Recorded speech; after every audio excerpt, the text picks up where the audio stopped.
Bismillahirrahmanirrahim. In the name of Allah, the most gracious, the most merciful. Dear students, Assalamu alaikum.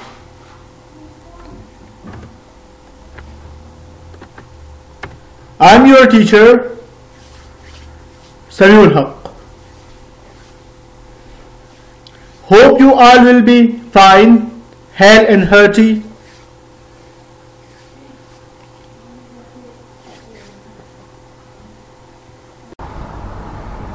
Dear students, now we are doing the exercise of our first lesson, Simplicity and Humility of Hazrat Muhammad sallallahu alaihi wasallam. So this is the next question in your exercise. Choose the correct option for the following statements. तो जैसा कि आपको नजर आ रहा है screen पर, ये जो है ये इसके आंसर है, ठीक है।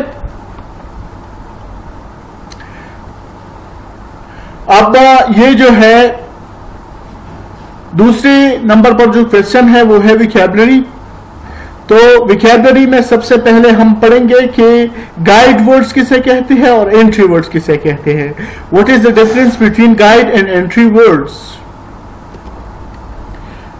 डियर स्टूडेंट्स, जैसा कि आपको स्क्रीन पर नजर आ रहा है, जब हम डिक्शनरी इस्तेमाल करते हैं तो डिक्शनरी में जो भी बोल्ड लेटर होता है, वर्ड होता है, और उस वर्ड की मीनिंग दी गई होती है, तो हर बोल्ड लेटर को हम क्या कहते हैं, एंट्री वर्ड कहते हैं।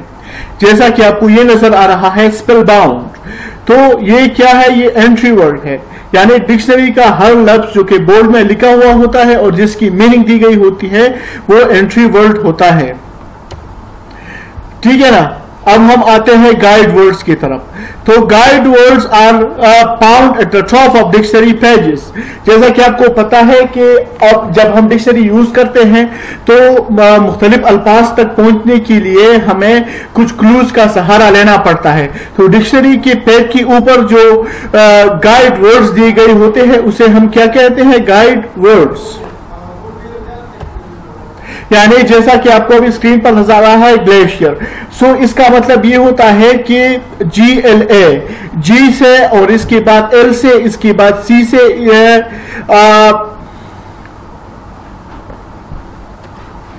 जो अल्फाज जो है वो इस तरह शुरू होते हैं। तो अभी यानी आप नीचे देख सकते हैं ग्लैड, ठीक है, इसके नीचे और अल्फाज होंगे। तो इसी तरह इन लेटर्स की मदद से हम मुख्तलिफ अल्फाज डिक्शनरी में लोकेट करते हैं, ठीक है। तो इसे क्या कहते हैं, entry word. Guide words help you find the words you are looking for in a more effective way. Guide words आपको मदद करते हैं मुख्तलिफ अल्फाज को ढूंढने में बहुत ही आसान और बेहतरीन तरीके से।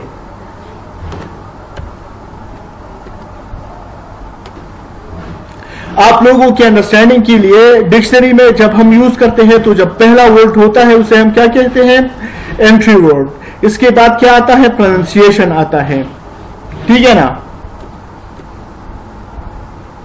यानी पहले क्या आता है, एंट्री वर्ड आता है, इसके बाद प्रोनाउंसिएशन आता है, इसके बाद पार्ट्स ऑफ स्पीच आता है, इसके बाद उसका प्लूरल आता है, ये सिंगुलर होता है, और इसके बाद प्लूरल स्पेलिंग आती है, और इसके बाद उसकी डिफिनीशंस दी गई होती है। यानी आप लोगों को पता है कि एक वर्ड के एक से ज्यादा मीनिंग हो सकते हैं। तो इस तरह ये जो है 1 2 3 ये वर्ड की मुख्तलिफ मीनिंग्स दी गए होते हैं। अभी आपको स्क्रीन पर जो नजर आ रहा है, तो use dictionaries to locate guide words, locate entry words, ठीक है ना। Choose appropriate word definition, identify pronunciation through pronunciation की। तो अभी आप जो है ये आपका कल का होमवर्क है कि आप डिक्शनरी ले, जैसा कि मैंने आपको सिखाया है, तो आपको उसमें गाइड वर्ड, एंट्री वर्ड और क्या कहते हैं यानी डिफिनीशंस और प्रोनाउंसिएशन सब कुछ मिल जाएगा। तो ये कल का होमवर्क है कि आपने prominent, slaughter, humility, humbleness, dignitary और पोस्टर के guide words, entry words, appropriate word definition और प्रोनाउंसिएशन की के जरिए क्या करना है, लिखने हैं। ये आपका कल का क्या होगा, होमवर्क होगा।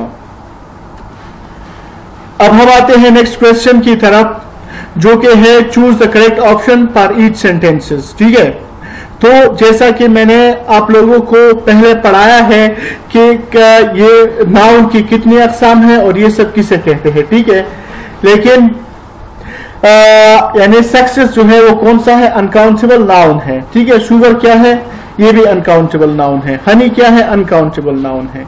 ब्रेवरी क्या है, एब्स्ट्रैक्ट नाउन है। टेबल्स क्या है, काउंटेबल नाउन है। ठीक है ना। हाँ, अभी ये write the correct plural of the nouns in parenthesis. ठीक है, तो इन अल्फाज की जो है वो ये सिंगुलर है और उसकी क्या लिखने हैं, प्लूरल लिखने हैं। तो सिर्फ इसमें एक बात को जहन में रखें कि फिश का प्लूरल भी क्या होता है, फिश होता है। ठीक है, बाकी जो है ये आपको नजर आ रहा है, पर्सन का क्या है, पीपल भी होता है और पर्सन्स भी होता है। वुमेन का क्या होता है, वुमन का क्या होता है, वुमेन। चाइल्ड का क्या होता है, चिल्ड्रन। स्टूडेंट का क्या होता है, स्टूडेंट्स। फिश का जैसे मैंने आपको कहा फिश होता है। नाइफ का क्या होता है, नाइव्स। शेल्फ का क्या होता है, शेल्व्स। और फिनोमिना का क्या होता है, फिनोमिना। ठीक है,